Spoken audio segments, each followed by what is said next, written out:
This is Risa Paris with Uncut Report. How are you doing today? I'm good. Thank you. Thank you for Thank, wanting to interview me. thank you for being allowing me to interview you. So, so first off, introduce yourself, your name, what you do, who you work with. Yeah, it's always an interesting question because my elevator speech is, you know, it's an interesting long thing. I'm Michelle Terrell, and I have been working with men that are in love life transitions, some of them in very crisis, toxic situations that are navigating through things, some of them just having some difficulties and they need a little help moving through. Um, uh, Guys that are struggling with their marriages or being single and not having a good time with that, full range of that. And my company is Inspired Love Life Coaching, and inspiredlovelife.com is my website. Wonderful. So, when you say you work with men, how did you start getting into working with men specifically? And any sort of anecdotal story you might have that gave you this sort of aha moment that this is what I want to do, and I understand the group of people that I'm working with. Right. Well, I have degrees in education, some certified K-8, and then I went on to be certified to teach adult education at the community college level in child family studies. So that's my education and background. And there's many ways to be a teacher, and what I found was the classroom experience and all the restrictions on that were not really for me. And in the meantime, I took a break from teaching, regular classroom, elementary school teaching, and I went to school, healing arts school. I had a lot of issues myself from my own childhood abuse and woundedness and physical problems. I didn't walk till I was 14, so that's a whole story in and of itself and interlinks with how I ended up in this work with men. But I've got another audio on that people can listen to. Um, so I went into this healing arts work just to heal myself, and ended up my administrator saying, "Hey, Michelle, you qualify for a massage license and you're really good at it. You should probably apply for that." I'm like, "Oh, really? I've been here that long?" And so I set up shop there at the school. They had suites to rent, and even there in that clinical setting, I was getting solicited for sex acts for money. So, with all my education and background with a master's degree in child family studies and understanding developmental psychology and human sexuality, I was like, I think this is a cry for help. I think these guys don't have anybody to talk to. And I started talking to them. So it's a lot like going to the hairstylist and she's washing your hair and you start telling her all your stuff. So that's what started happening. And then I got more and more structured with it because I do have a background in psychology and counseling and education, and became there was no such thing as a life coach at the time, let alone a love life coach. So I sort of pioneered the field and made it up as I went along. And before the internet, I'd bring guys articles. They talked to me about their marriage problems, their kid problems, putting their dad in nursing home problems, those kinds of struggles men were going through. And I'd run like Xerox copies for them and bring them in the next session. Say, read this article, it might help. So I did that with what resources I had at the time. And then when we moved more into the digital age, so this was like 20 some years ago, the internet became my friend, and I was able to start classroom spaces and groups and get into forums where men were talking with each other and really start to work with men with mind body trauma healing, and then being able to counsel them as well and help them walk through these things with real materials and a structured program of study. So that brings me to where we are now. So you are a licensed counselor? No, I am not. Okay, so when a man comes to you with issues, problems, it sounds like there's a plethora of issues that they might come to you with. Are you offering more life coaching? How do you approach it, or how do you see yourself? Do you see yourself as a life coach or a counselor? No, but I'm more like a teacher person. I'm a teacher. There's just lots of ways to be a teacher, and it doesn't have to be in a structured classroom space. So when I had my yoga studio, I taught classes there for men called, how to get your balls out of her purse, or how to spot a freak. the good kind. Like fun titles like that would bring men in that wouldn't normally do counseling. Same thing with the guys that were looking for hand job massages. They weren't the guys that were going to go to the counseling center. In fact, felt very bashed and very put upon in traditional marriage counseling. So it's just much more casual than that, much more of creating a safe space for people to decompress and to include mind body integration work. So that's where I think most talk therapy, there's a boundary there that's there for good reason, or you can't touch your client. But with massage therapy, I could touch people in a therapeutic way with clear boundaries and be able to also educate while I was doing that work, because they would relax and they could hear it.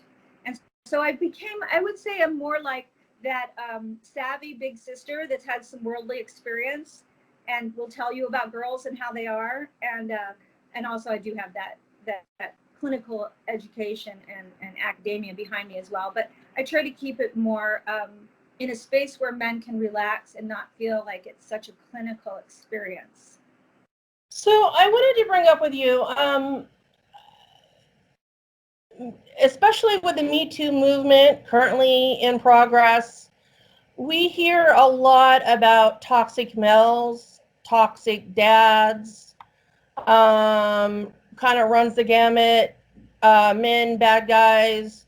But it sounds like you're working with men who are experiencing toxic moms or toxic girlfriends, and they're having maybe this might be a little controversial to say, they sort of have their little Me Too movement as well. I don't want to say little to belittle it, but Yeah. they're kind of having their own Me Too movement as well, because they're caught in situations with women that is toxic to their mental health, and they can't really express their feelings. Is that kind of what you do and what you're finding with these men?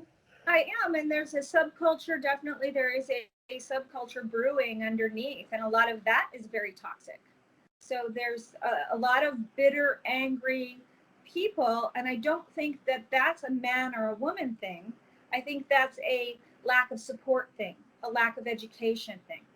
So when people can't get access to or feel shame about getting help, we end up in a situation where people become isolated and they find these little pockets and these movements to attach to.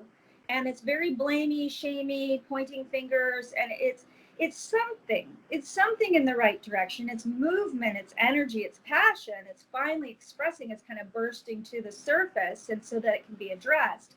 But it's not necessarily constructive, especially in people's everyday practical lives where children are involved and they really have to figure this shit out because they have actual interactions to do the next day with their toxic or not toxic spouse. So I work with a continuum of healing.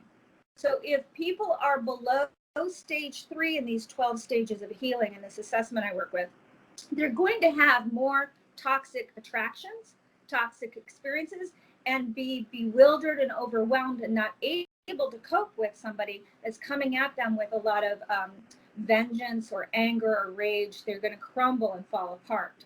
And so they try to reclaim their power, which is what stage 4 is of these 12 stages. And you'll see that in these movements and this aggressiveness that tends to come out. It's I've been passive, my voice has been stifled, and now I'm going to come at you with all of this pent up stuff, which is good, it gets it out. But what are we going to do with it? What's the solution? How do we move into a space where we've got peace, we've got emotional stability, we're creating households that have a micro, so my mission is micro to macro. So we have households that are thriving and doing well. That translates to neighborhoods and cities and countries that are doing well. And that all starts with us. We have to have peace within ourselves. We have to have skill sets to be able to manage what's actually happening in the moment in our real lives. And people get caught up in these big movements or these subcultures because they get a sense of belonging there. They feel heard there. But it doesn't necessarily move them forward into solution steps, which happen stage 4 to stage 12. That's where actually it gets applied and real progress is made in people's mind-body integration, their inner peace, their ability to connect intimately and powerfully with their spouse, with their children, to have cooperative relationships with their exes, even if the ex is severely mentally ill, has behavioral health issues, has a disturbed personality disorder.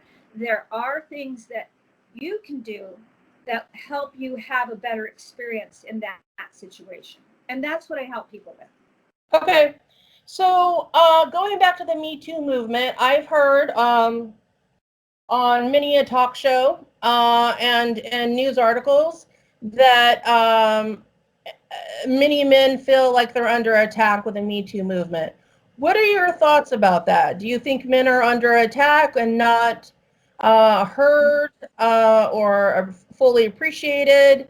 That men are getting lumped into this, which is actually a growing population of women and girls being abused, at least with a recent Epstein case that's been all over the news. And so you have more women coming forward with Me Too movements. But there has been talk in our society that men feel like they're under attack. What are your thoughts on that? Yeah, I think people that are in the lower stages of their healing, that don't have proper support, that have not felt heard, have not been truly been heard. Because when you're really heard, you feel it, you know it, and you relax. So I think that's more the issue is it's not that people are trying to attack each other necessarily, although there is that. It's when you feel attacked, it's because you are being triggered. And so that's your thing to work on. If you're being triggered, you want to work on that so that you no longer feel triggered. So that you've got your peace, you're in your real authentic power. And men that are in their true authentic power don't feel attacked about anything. Women that are in their true authentic power don't feel attacked. We can be very powerful to call out social injustices and be potent justice warriors in the world without getting caught up in this sense of belonging kind of needy thing of getting attached to a movement or parroting what other people are saying. You're referenced from within rather than referenced external. And when we do that, we're creating peace within ourselves, peace within our relationships. And if we don't have happy homes and peaceful homes, how in the world do we expect countries to get along? It's not going to happen. It's a micro to macro thing. So you touched on this, and I just kind of want to end on this. And so why do you do what you do? So I've heard, you talked about your history, your past. You've talked about men feeling more safe, and then that makes a better world. So on a social level, on a human rights level, can you kind of explain why you do what you do? Yeah, if men are healed and well and truly in their loving authority and able to do leadership in a loving stewardship versus domineering or demanding, which is not empowered, and confusing that as power. If men are not pushovers and weaklings that can't be trusted, if men truly are in their authority, women, children, and the planet will get their needs met. And so it's a trickle down effect. If we're going to acknowledge the reality of things, we have a patriarchal system. That's what it is. I ain't nobody mad about it on my end of things. It's just I'm into reality.